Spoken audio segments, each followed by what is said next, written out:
اگر میرے پاس کوئی بلی ہے مارکیٹ میں، کیٹ فوڈ جو آتا ہے اس میں چکن یا گوشت ہوتا ہے جو کہ حلال نہیں ہوتا، تو کیا اس کو خریدنا اور بلی کو دینا جائز ہے یا اس میں بھی احتیاط برتنی چاہیے؟ بالکل حرام ہے۔ یاد رکھو، جیسے مردار یا حرام خود نہیں کھا سکتے، جانور کو بھی نہیں کھلا سکتے۔ مردہ مرغی بلی کو نہیں کھلا سکتے، اسی طرح جو باہر سے خوراک آ رہی ہے بلیوں کی یا جانوروں کی، اگر وہ واقعی حرام ہے نہیں کھلا سکتے آپ۔ ہاں یہ ضرور ہے کہ بلی خود سے کچھ حرام کھا رہی ہو تو پھر آپ پر پابندی نہیں ہے، کیونکہ بعض لوگ وہمی ہوتے ہیں، یہ ممکن ہے یہ بیان سن کے وہ بلیوں کو پھر وہ حرام کھانے سے بھی روک دیں۔ وہ بھائی کچرے میں خود جو وہ احکام کی مکلف نہیں ہے، آپ مکلف ہو، وہ جو مرضی کھائے اس سے نہیں سوال ہوگا، آپ جو کھلاؤ گے تو آپ سے سوال ہوگا۔ تو اس لیے بلی کو بھی یا کتے کو بھی نہیں کھلا سکتے، کسی بھی جانور کو آپ مردار یا حرام گوشت نہیں کھلا سکتے۔ خوب ذہن میں رکھیں، آپ نے اچھا سوال پوچھا، لوگوں کو یہ معلومات نہیں ہے۔ ایک دکاندار کے ریٹ دوسرے دکاندار کو بتانا۔ اگر کوئی دکاندار 20 ریال کا سامان دے رہا ہے مگر اسی کے قریب دوسرا دکاندار وہی سامان 10 ریال کا دے رہا ہے، تو ہم پہلے دکاندار کے بارے میں اس دکاندار کو بتا دیں تو کیسا ہے؟ یہ غیبت یا چغل خوری تو نہیں ہے؟ ارے آپ یعنی دوسرے کو بتائیں گے وہ یار وہ 20 میں دے رہا ہے تم 10 میں دے رہے ہو، یار یہ کیا کر رہے ہو؟ تو بتانے کا دیکھا جائے گا یہ مقصد کیا ہے آپ کا، خبر ہے نا، یہ نیوز ہے، تو اس خبر کے پیچھے آپ کے مقاصد کیا ہیں؟ آپ کا مقصد یہ ہے کہ تم بھی قیمت بڑھاؤ تاکہ پبلک کو نقصان ہو، لوگوں کو نقصان پہنچانا مقصد ہے، تو یہ غلط ہے۔ اور اگر آپ کا مقصد دکاندار کو فائدہ پہنچانے کہ یار تم 20 میں دے رہے ہو اور تمہارا اتنا پروفٹ نہیں ہو رہا، ہمیں پتہ ہے کہ تمہاری دکان وہیں کی وہیں ہے، تو یہ اس کے 20 میں بھی آرام سے بک جائے گا، تو یہ نیت ہے تو ٹھیک ہے۔ تو یہ نیت پر مدار ہے کہ نیت کسی کو فائدہ پہنچانے کی ہے یا نقصان پہنچانے کی۔ اگر آپ یہ سمجھتے ہیں یہ 10 میں دے کے بھی اس کو پروفٹ ہو رہا ہے اور گھر چل رہا ہے، تو پھر کیا ضرورت ہے بتانے کی کہ وہ 20 میں بیچ رہے تو آپ بھی 20 میں بیچو؟ اس میں پبلک کو نقصان ہے، تو ان کو اپنے حال پہ رہنے دیں۔ باہر رہنے والے وطن میں والدین کی خدمت کیسے کریں؟ محمد شعیب مکہ سے، بڑا پیارا سوال کیا محمد شعیب صاحب، کیونکہ مکہ میں ہے تو ظاہر ہے پیارے سوال ہی کریں گے۔ میں انڈیا کا رہنے والا ہوں اور یہاں مکہ میں اکیلا رہتا ہوں، کوئی ایسی ترکیب یا عمل بتا دیں جس سے میں اپنے والدین کی خدمت کرنے والوں میں شمار ہو جاؤں۔ ماشاءاللہ، دیکھیے پہلی بات تو یہ کہ اگر آپ کے والدین انڈیا میں رہتے ہیں، بوڑھے ہیں اور ان کے ساتھ کوئی بھی نہیں ہے خدمت کرنے والا، انہیں بیسک اور بنیادی خدمت کی ضرورت ہے، جیسے بوڑھے لوگوں کو ضرورت ہوتی ہے پانی پینا، کوئی بیمار ہو جائیں تو ہاسپٹل لے کے جانا یا کھانا پکانا، ان کے لیے کوئی بندہ ہی نہیں ہے وہاں پہ، تو بھائی آپ کے لیے مکہ رہنا جائز نہیں ہے، پھر تو آپ کو والدین کے ساتھ رہنا پڑے گا، کیونکہ خطرہ ہے کہ ان کو نقصان نہ ہو جائے کوئی، یا آپ کوئی ایسا ملازم رکھیں جو ہر وقت ان کی تیمارداری کرے، مجبوری اگر ہے آپ کے لیے۔ اور اگر ایسا نہیں ہے تو پھر بھی بہرحال خدمت تو واجب ہے، تو مالی بھی خدمت کرنی ہے، جسمانی بھی خدمت کرنی ہے، روحانی خدمت بھی کرنی ہے۔ مالی خدمت کا طریقہ یہ بھائی ہر مہینے کچھ پیسے بھیجا کریں ان کے پاس، تاکہ وہ اگرچہ ان کو ضرورت نہ بھی ہو پھر بھی آپ اپنا فرض ادا کریں، کچھ نہ کچھ پیسے بھیجیں تاکہ وہ بھی ایک اچھی زندگی گزار سکیں۔ دوسری بات یہ ان کے لیے پابندی سے دعا، یہ بہت ہی ضروری ہے والدین کی زندگی میں بھی اور والدین کی زندگی کے بعد بھی۔ عبداللہ ابن عمر رضی اللہ تعالیٰ عنہ نے ارادہ کیا تھا، ان کی زوجہ کا انتقال ہو گیا تو آپ نے کہا میں شادی نہیں کرتا۔ آپ کی جو بہن تھیں حضرت حفصہ جو ام المؤمنین بھی ہیں، انہوں نے کہا کہ ایسا مت کرو، نکاح کرو، اللہ اولاد دے گا، وہ اولاد آپ کے لیے دعائیں مانگے گی زندگی میں بھی مرنے کے بعد بھی۔ تو اسلام نے اولاد کا بڑا مقصد بتایا، یعنی اولاد پیدا اس لیے کی جاتی ہے کہ اس کا ایک بڑا مقصد ہے آپ کے لیے دعائیں مانگے وہ۔ تو اب آپ کے والدین آپ کی پیدائش کا ذریعہ بنے، آپ کا فرض بنتا ہے آپ کو انہوں نے کھلایا پلایا جوان کیا، اب آپ ان کے لیے خوب دعائیں مانگے، ٹھیک ہے نا، دنیا کے لیے بھی آخرت کے لیے بھی۔ دوسرا کام یہ کرنا ہے آپ نے۔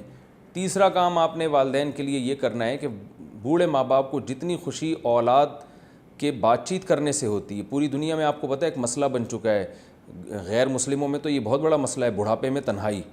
جاپان میں کرائے پہ بندہ بلاتا ہے بوڑھے لوگ کہ یار 1 گھنٹہ ہمارے پاس بیٹھ جاؤ، اتنے پیسے دیں گے، کچھ گپ شپ لگا لو ہمارے ساتھ۔ تو بوڑھے آدمی کو ضرورت ہوتی ہے کہ اس کے ساتھ بیٹھے، اس کی سنے، اس کی بات چیت کرے اس کے ساتھ۔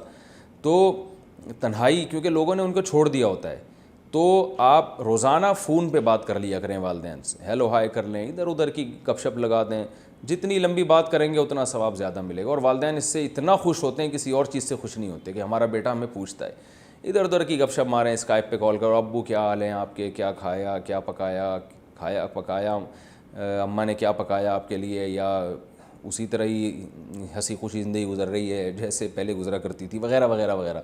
تو پوچھتے رہیں. اور جی بقرعید پہ کیا کر رہے ہیں قربانی, اس طرح کی گپ شپ لگائیں بیٹھ کے. والدین سے جو فالتو باتیں بھی ہوں گی نا وہ فالتو نہیں ہوں گی, اللہ کے ہاں انشاءاللہ اس کا اجر ملے گا. تو یہ بھی کیا کریں. اور تھوڑا سا پوچھ لیا کریں کہ بھئی کوئی خدمت کی ضرورت ہو تو وہ کسی طرح سے پورا کر دیں. انشاءاللہ اس سے آپ جو اللہ نے ہم پر حق واجب کیا ہے وہ ادا ہو جائے گا. حقیقت میں تو والدین کا حق کوئی نہیں ادا کر سکتا, البتہ اللہ اسی کو انشاءاللہ قبول کر لے گا. اچھا بھائی باہر رہنے, ہاں دعا اور توبہ کی قبولیت کا راز. دعا اور توبہ قبول ہونے کا افضل وقت یا طریقہ بتا دیں جس سے آسانی سے دعا اور توبہ قبول ہو جائے. حافظ زاہد گجرات سے. آج کے سوال ماشاءاللہ بڑے خاندانی ہیں. بھائی توبہ کا بہترین وقت تہجد کا وقت ہے. یعقوب علیہ السلام کے بیٹوں کو جب ندامت کا احساس ہوا نا کہ ہم نے بھائی کو کنویں میں ڈال کے اچھا کام نہیں کیا تھا, تو انہوں نے اپنے ابا سے کہا یا ابت استغفر لنا, اے ہمارے ابا آپ ہمارے لیے اللہ سے استغفار کریں. تو ابا نے کیا فرمایا, سوف استغفر لکم, میں عنقریب تمہارے لیے اللہ سے توبہ کروں گا. تو وہ عنقریب کا کیوں کہا, اسی وقت کیوں نہیں کر لی؟ تو عنقریب اس لیے کہا کہ علماء کہتے ہیں کہ ان کا ارادہ تھا تہجد میں اٹھ کے, کیونکہ اس وقت دعائیں زیادہ قبول ہوتی ہیں. تو تہجد کا وقت بہترین دعا کی قبولیت اور توبہ کی قبولیت کا بہترین وقت ہے. ویسے گناہ اگر ہو جائے نا تو توبہ میں جلدی کریں, اس کو تہجد پہ موقوف نہ کریں. فوری طور پر تو توبہ کر ہی لیں, پھر مزید گریبی لگائیں تہجد کے وقت میں, کیونکہ ڈیلے کرنے سے بھی نقصان ہوتا ہے. بعض دفعہ شیطان کہتا ہے ایک اور دفعہ گناہ کر لو, تہجد میں توبہ تو کرنی ہے تو اکٹھی ہول سیل کے حساب سے کر لینا توبہ. یہ شیطان پٹیاں پڑھا دیتا ہے انسان کو. اچھا بھائی 4 سنت پڑھتے ہوئے فرض شروع ہو جائیں تو کیا کریں؟ محمد آصف انڈیا سے. اگر ظہر کی 4 سنت کی نیت باندھی اور فرض نماز شروع ہو گئی تو سنت پوری کریں یا 2 رکعت پر سلام پھیر دیں. اگر وہ 2 پہ سلام پھیر دیں تو بعد میں 4 پوری لوٹانی ہوگی, وہ 2 لوٹائیں گے. 2 پہ سلام پھیر دیں اور فرائض میں شامل ہو جائیں اور بعد میں 4 پوری لوٹائیں دوبارہ سے. یہ 2 جو ہے نا نفل بن جائیں گے. گھر والے بڑے بال نہ رکھنے دیں تو کیا کریں؟ اگر سنت طریقے سے لمبے بال رکھنے میں گھر کی طرف سے رکاوٹ ہو تو کیا ایسے میں ان کی بات ماننی چاہیے یا ان کی مخالفت کی جا سکتی ہے؟ محمد شاہ صاحب انڈیا سے. بڑے بال رکھنا کوئی سنت عمل نہیں ہے, یہ سنت عادیہ ہے. عادیہ کا مطلب اس زمانے میں رواج تھا. ہاں داڑھی رکھنا یہ لازم ہے. تو اگر والدین یا گھر والے داڑھی کاٹنے کا حکم دیتے ہیں تو ان کی اطاعت بالکل بھی نہیں کریں. لیکن اگر سر کے بال کہتے ہیں کہ چھوٹے کر دو تو چھوٹے کر دیں, کوئی اس کا دین سے کوئی اتنا گہرا تعلق نہیں ہے. ہاں اسلاف اور صحابہ کرام لمبے بال رکھا کرتے تھے تو آپ رکھ لیں تو ٹھیک ہے, لیکن یہ کوئی فرض واجب نہیں ہے. تو جب آپ خود بڑے ہو جائیں گے, کسی قابل ہو جائیں گے تو پھر آپ بڑے رکھ لیے گا. ابھی تو آپ چھوٹے ہیں, تو بڑے جب منع کر رہے ہیں ایک کام سے تو نہ کریں. آپ کیوں بڑوں سے بلا وجہ کا پنگا لے رہے ہیں معذرت کے ساتھ. اچھا بھائی, کیا سعودیہ میں لمبا جبہ پہن سکتے ہیں؟ یہاں سعودی عرب میں جو جبہ پہنتے ہیں کیا اسے ٹخنے سے نیچے رکھ سکتے ہیں؟ یہ تکبر میں تو نہیں آئے گا؟ محمد زبیر جدہ سے. بالکل تکبر میں آئے گا. رسول اللہ صلی اللہ علیہ وسلم نے جو منع کیا کہ ازار کو ٹخنوں سے نیچے نہ رکھا جائے, اس میں جبہ بھی داخل ہے. اور آپ صلی اللہ علیہ وسلم کی صحیح مسلم کی حدیث ہے کہ لا المسبل ازارہ لا یرید بذلک الا المخیلہ. جو ازار کو او کما قال صلی اللہ علیہ وسلم, جو ازار کو ٹخنوں سے نیچے رکھتا ہے وہ اس کا تکبر کے علاوہ اور کوئی ارادہ نہیں ہوتا. تو اسلام نے اس عمل ہی کو کبر قرار دے دیا ہے. تو اس لیے کوئی صحابی ایسے نہیں تھے جو ازار ٹخنوں سے نیچے رکھتے ہوں یا جبہ کو اتنا کھینچتے ہوں. خود نبی صلی اللہ علیہ وسلم تو تکبر سے بالکل پاک تھے, تو آپ کا ازار بھی ٹخنوں سے اوپر رہتا تھا. تو یہ آج کل ایک بڑی بدعت ہے جو سب دینداروں میں بھی رائج ہو گئی ہے.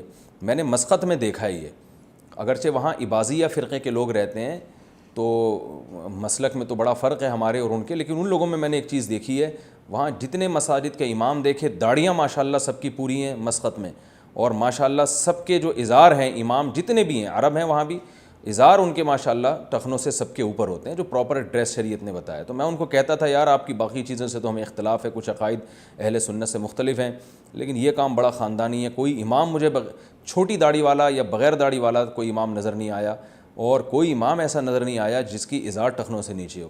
تو یہ ایک ہمارے معاشرے میں ایک چیز رائج ہو گئی ہے, پوری دنیا میں ہی ہوتی جا رہی ہے, غلط ہے. نبی صلی اللہ علیہ وسلم کی شدید وعیدیں ہیں. آپ صلی اللہ علیہ وسلم نے فرمایا کہ ان اللہ لا يقبل صلاۃ رجل مسبل ازارہ، اللہ اس شخص کی نماز قبول نہیں کرتے جو ازار کو نیچے کھینچنے والا ہو. تو اس پہ تو نماز برباد ہو جاتی ہے، اس لیے بھائی اس کا خیال کیا کریں. پینٹ بھی اگر ہے تو اس کو بھی فولڈ کریں، شلوار ہے تو اوپر اٹھائیں. بعض لوگ کہتے ہیں ٹخنے ڈھانکنا حرام ہے تو ہم موزے بھی تو پہنتے ہیں. بھائی ٹخنے ڈھانکنا حرام نہیں ہے، شلوار یا ازار جو بھی چیز آپ نے پہنی ہوئی ہے اوپر تک اتنی لمبی کھینچنا کہ ٹخنے بھی ڈھک جائیں، یہ حرام ہے. باقی ساکس پہن سکتے ہیں آپ، اس میں کوئی حرج نہیں ہے. نماز میں سورتیں پڑھنے کی کیا ترتیب ہے؟ نماز میں سورت پڑھنے کی ترتیب بتا دیں. کس ترتیب سے سورتیں پڑھنی چاہیے؟ اہلیہ ساجد انڈیا سے. دیکھیں نماز میں سورتیں اسی ترتیب سے پڑھنی چاہیے جس ترتیب سے قرآن مجید میں لکھی ہوئی ہیں. جو سورت پہلے لکھی ہوئی ہے وہ پہلی سورت میں، جو بعد میں لکھی ہوئی ہے وہ بعد میں. جیسے آپ پہلے رکعت میں آپ قل هو اللہ پڑھ لیں اور دوسری میں الم تری پڑھ لیں تو یہ بہتر نہیں ہے، کراہت ہے، اس میں مکروہ ہے، ناپسندیدہ ہے. نماز بہرحال ہو جائے گی اور کوئی کبیرہ گناہ بھی نہیں ہے، کوئی ایسا بھی نہیں ہے کہ کوئی سخت گناہ گار ہوں گے. بہتر یہ ہے کہ جو مصحف عثمانی میں جس ترتیب سے قرآن لکھا ہوا ہے تو صورتیں بھی اسی ترتیب سے پڑھنی چاہیے. ہاں پہلی میں الم تری پڑھ لی، دوسری میں قل هو اللہ، تو یہ ٹھیک ہے، لیکن یہ کوئی فرض واجب نہیں ہے. اگر کسی نے غلطی سے ایسا کر لیا کہ پہلے بعد والی پھر پہلے والی تو بھی ٹھیک ہے، اس میں کوئی گناہ نہیں ہے. Ask Mufti Tariq Masoud.